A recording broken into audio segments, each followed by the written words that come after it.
तो स्टूडेंट आज हम स्टार्ट कर रहे हैं। हमने एक थ्योरम ली है क्लास 11 में, work energy theorem by variable force. देखिए कांस्टेंट फोर्स से भी आपका प्रूफ होता है, कांस्टेंट फोर्स का भी डेरिवेशन अपलोड कर देंगे बहुत जल्द। अभी वेरिएबल फोर्स का हम डेरिवेशन देखते हैं। तो आपको प्रूफ क्या करना है कि वर्क की एनर्जी है, एनर्जी है वर्क है, ये प्रूफ करना है, ये डेफिनेशन होती है वर्क की। चलिए प्रूफ करते हैं। हमको ये पता है कि कोई ऑब्जेक्ट है जिसका मास m है, वो सरफेस पे रखा हुआ है, कोई फोर्स उस पे लग रहा है, उसमें डिस्प्लेसमेंट आ जाएगा, कोई एक्सीलरेशन जनरेट होगा उसमें, और वो किसी वेलोसिटी से ट्रेवल करेगा, एक लीनियर मोशन करेगा। तो जब लीनियर मोशन की बात आती है तो कौन सी एनर्जी पहले दिमाग में आती है? Kinetic energy. Kinetic energy formula क्या होता है? Half M V square.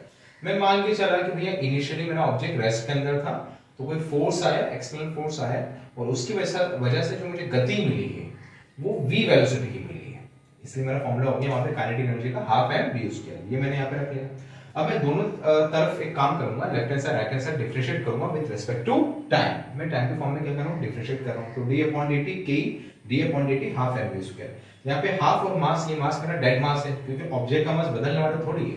ऐसा थोड़ी कि फोर्स लगाने से पहले मास कुछ और था, फोर्स लगाने के बाद जब उसमें गति आ गई और जब वो ठहरा वापस तो उसका मास अलग हो गया। ये तो बचकानी हरकत हो जाएगी, मास चेंज नहीं होता, ठीक है, ये डेड मास है आपका। तो ये कांस्टेंट फॉर्म को बाहर निकाल लिया। अब देखिए यहाँ पे ये v है, वेलोसिटी है, एक चेंज होने वाला फिजिकल पैरामीटर है ये। तो इसको मुझे डिफरेंशिएट करना है, लेकिन इसको मुझे डिफरेंशिएट करना है विद रिस्पेक्ट टू टाइम। तो सबसे पहले मैं काम करूंगा, इसकी पावर को मैं डिफरेंशिएट करता हूं। सबसे पहले जो डिफरेंशिएट को खोलने का या डिफरेंशिएट को सॉल्व करने का जो तरीका होता है, उसमें जो पावर होती है वो पावर आगे आती है, और पीछे जो ऊपर पावर है उसमें से कम हो जाता है। तो मल्टीप्लिकेशन में ये आगे आ जाएगा और 2 में से 1 जाएगा तो 1। यहाँ पे v की पावर कितनी बची? 1। अब मैं v का डिफरेंशिएशन करूंगा t के फॉर्म में, तो वो आ जाएगा dv/dt। ओके, 2 से 2 मेरा कैंसिल आउट, ये तो एज इट इज मैंने रख दिया।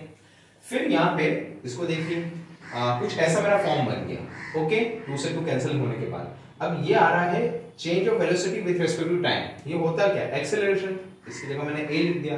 ma का मतलब क्या होता है? ma का मतलब होता है फोर्स, तो इसकी जगह मैंने f लिख दिया। देखिए बस मैं ऐसे चलते जा रहा हूं क्वेश्चन बड़ा सिंपल था। अब यहाँ पे v आ गया। v क्या होता है? Displacement with respect to time. तो हमने मान लिया कि हमारे ब्लॉक का जो डिस्प्लेसमेंट है वो बहुत ही छोटा है, और उस छोटे डिस्प्लेसमेंट में जो टाइम पीरियड है वो बहुत छोटा है। तो ds/dt से dt मेरा कैंसिल आउट। अगर आप नहीं भी करना चाहें तो मत करिएगा, बस ये इक्वेशन आने के बाद दोनों तरफ इंटीग्रेट कर दीजिएगा, ठीक है, दोनों तरफ आप क्या कर दीजिएगा? इंटीग्रेट कर दीजिएगा।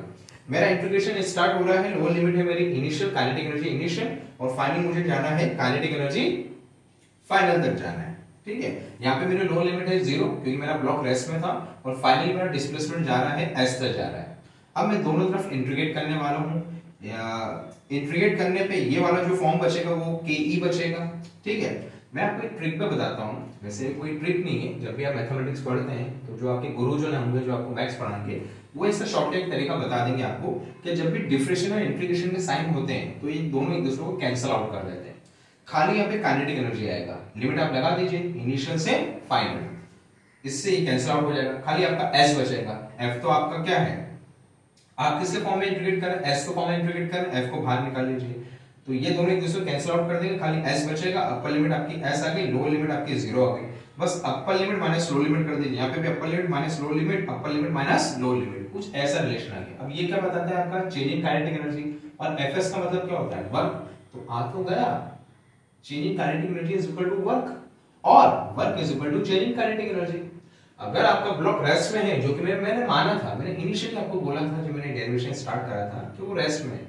अगर वो रेस्ट में है तो u 0 हो जाएगा। अगर u 0 है तो इनिशियल काइनेटिक एनर्जी कितनी हो जाएगी? 0। इट मींस जो मेरा वर्क आएगा वो सिर्फ काइनेटिक एनर्जी आएगा। चलिए ये भी प्रूफ